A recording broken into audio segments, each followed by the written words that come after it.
Sweet किचनमध्ये आपल्या सर्वांचं स्वागत आहे। आज मी बनवणार आहे तुपातला शिरा। सर्वप्रथम मी रवा भाजून घेत आहे। त्याच्यामध्ये थोडं तूप टाकून रवा चांगला खमंग भाजून घेत आहे आणि रवा ना मंद आचेवरती भाजून घ्यायचा, जास्त करपूनही द्यायचा नाही। आता रवा भाजून झालेला आहे। मी असं ताटलीमध्ये काढून घेत आहे। त्यानंतर पाणी ओतत आहे, रव्याला लागेल एवढंच पाणी ओतायचं। त्याच्यामध्ये साखर टाकायची। साखर टाकून झालं की नंतर त्याच्यामध्ये थोडंसं मीठ, चवीनुसार मीठ टाकायचं आणि वेलची, 2-3 वेलच्या।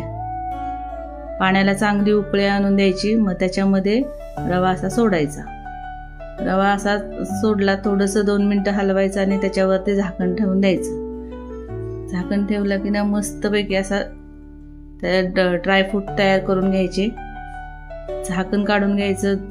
झाकण काढले बघा, रवा किती मस्त असा फुललाय, छान।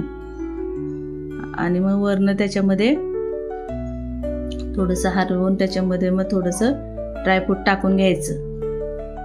ड्रायफ्रूट टाकून झाल्यानंतर परत 2-3 मिनिटं त्याच्यावरती असं झाकण ठेवून द्यायचं।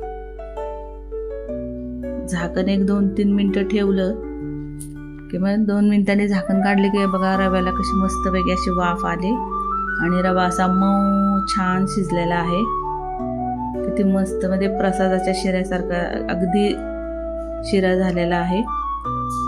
तुम्ही बघू शकता किती असा मऊ आणि छान झालेला आहे। तुम्ही नक्की ट्राय करून बघा।